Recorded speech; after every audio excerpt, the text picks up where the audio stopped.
Assalamualaikum. How are you? You have a good sleep, good rest last night? Not too late, back to the hotel?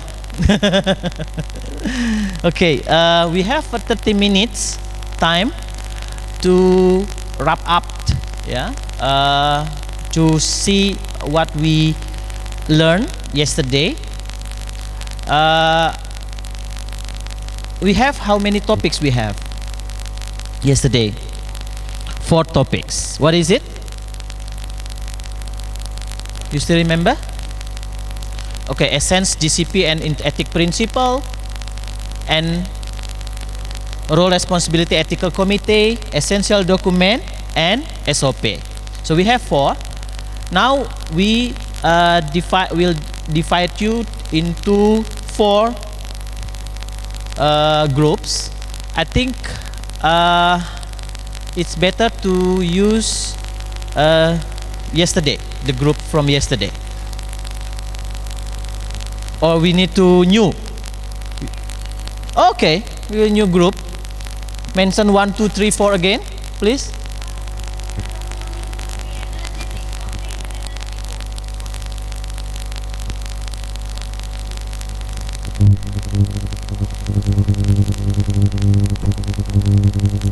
One. Okay. Please sit. This 1, 2, 3, and 4. Yeah. Very quick. It's 2. Group 2. Yeah. The group number 1. About the essence of GCP and ethical principles. Group number 2. Ethical committee responsibility. 3 is essential document. 4 about SOP. Please writing on the flip chart about the key messages. Other groups, please pay attention for the group 1. If you have another key messages, you can add later. Okay, group 1. You will presenting? Okay.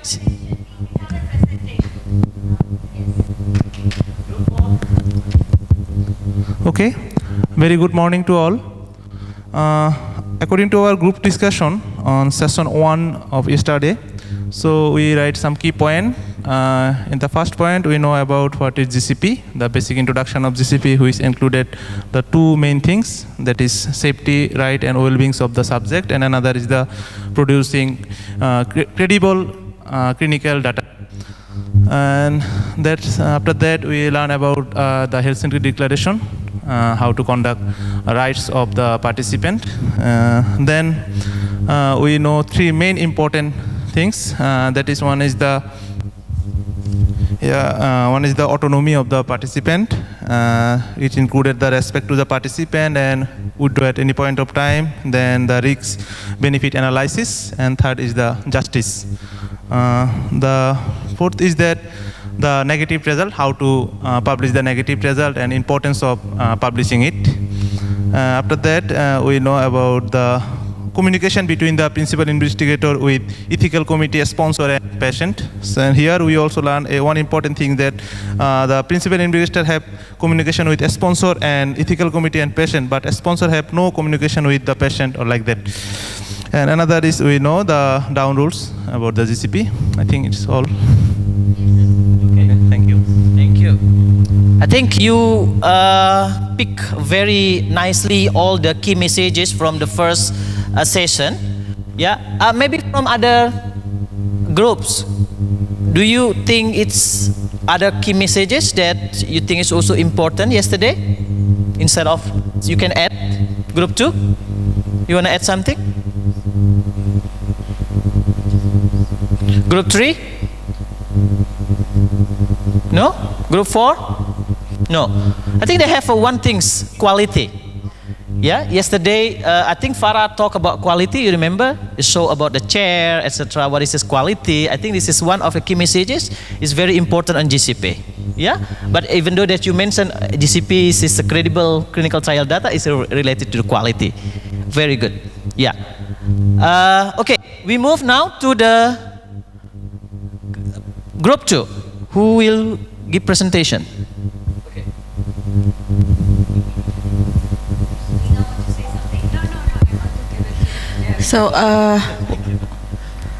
So what we can recall from our memory about the role and responsibility of ethical committee is principally the ethical committee consists at least of 5 members, which one is somebody who is out of the somebody who actually doesn't who is out of the, for example, a non-medical member, and one is from the institution who will carry out the clinical trial, for example, and it should be equally distributed between age, gender, and religion or culture to avoid the conflict of interest.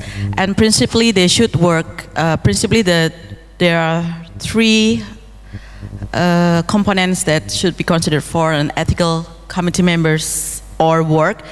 One is their competence and independency, and also the principle of no conflict of interest that should be considered of the ethical committee. And the role is the reviewing the protocols before and also during the process itself, and the process of decision making for the protocols, and also the process of audit and inspection during the process of clinical trial, and assessment in the end of the protocols. Okay, thank you. You pick it up some important key messages yesterday. Any additional from group 2, group 3, group 4, group 1? Yes, group 1.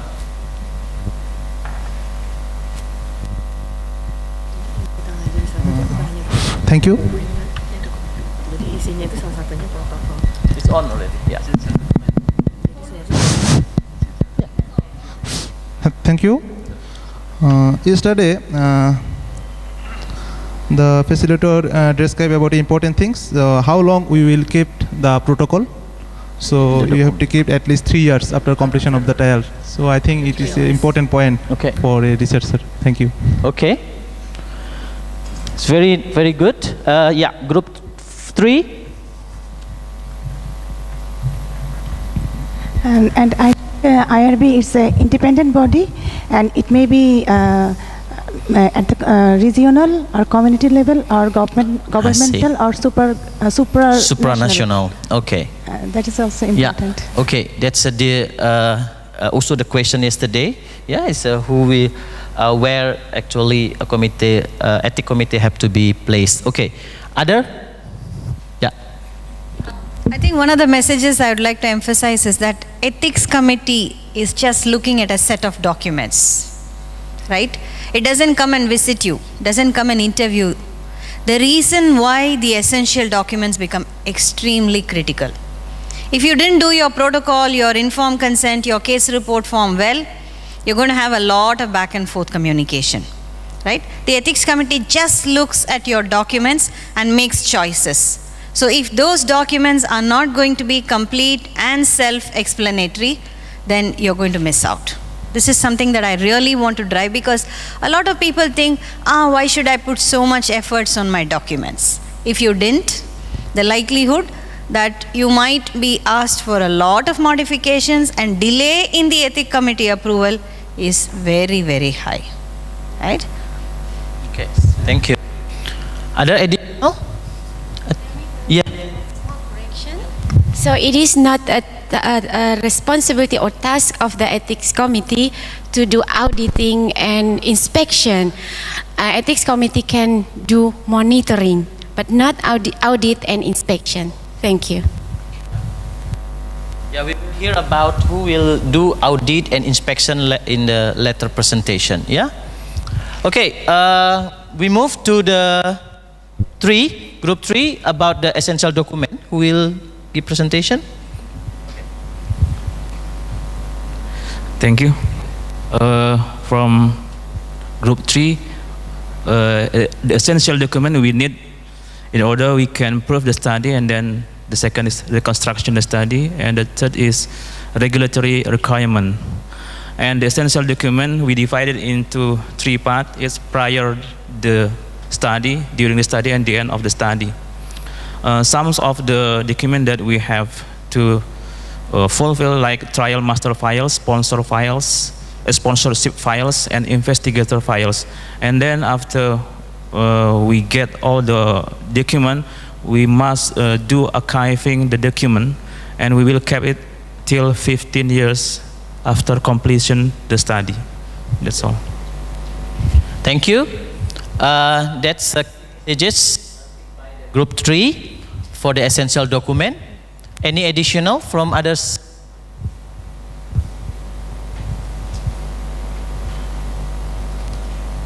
No? There are one more important key messages from the last slide yesterday. Do you remember? What is it? No? KISS is his SOP, it's not about essential. That's right. If it is not documented, it's never happened. So this is very crucial for the essential. Not documented, it's never happened. Okay. Another key message for essential documents is that every document you need to decide who your target audience is, and accordingly write. So if you look at the protocol, it's a scientific document, right? But if you look at informed consent, it's meant for a layperson. If you use scientific terminologies and jargons, the layperson is not going to understand. SOP may be for a lab technician, it may be for a doctor, it may be for a nurse. So look at who your target audience is, what is the purpose of this particular essential document, and accordingly design. Right? We'll see more of it when we do the session on managing the data on source documents. But this is something that is very important. If you miss out on that, again, your documents are not complete. The ethics committee is never going to be happy, is going to be delaying your process. Thank you. Thank you. If there are no additional, we move to number 4, group 4, about SOP. Okay. Yes, double S, not 3S. Okay, the key message for the SOP are, the first one, SOP should purpose of the SOP must be clear, and then the SOP should consist of consistency, it's mean uniformity for all, then efficiency, it's time limitless, and proficiency, it's mean training tools, then continuity, so it can assure that if there are people's turnover, the procedure is still the same. And then transparency, it means it can be audited. And then the SOP should answer 5 of the question: what has to be done, how has to be done, then when has to be done, who has to be done, and where has to be done. And then the SOP, it should understandable, also simple and easy, logical, clear, and also coherent and complete. And then the one who should write the SOP is someone who directly involved and understood about the system and also own the system. And then the tips for having a good SOP are, it should contain the active verbs, sentence, then to the point, complete. Also, the most important is KISS with double S, not triple S. Yeah? Keep it short and simple. Thank you. Thank you. A lot of key messages. Just pick it up by the group 4. Any additional from group 1, 2, 3?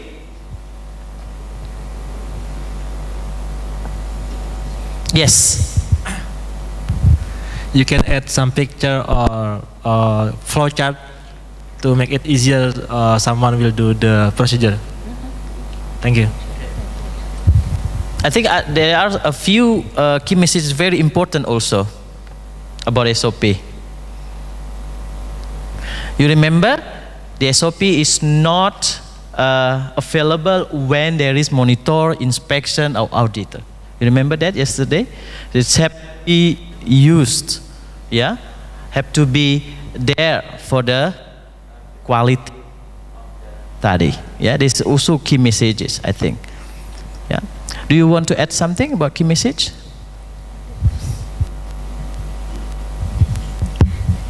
I think for the second point, so maybe you a bit misunderstood about the SOP for consistency, efficiency, and proficiency, etc.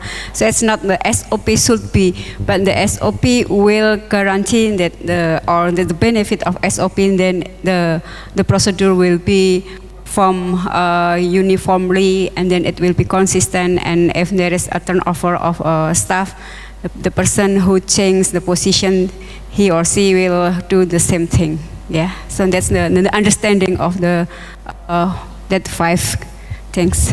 Okay. Start with A, go on to B, then to C, then to D.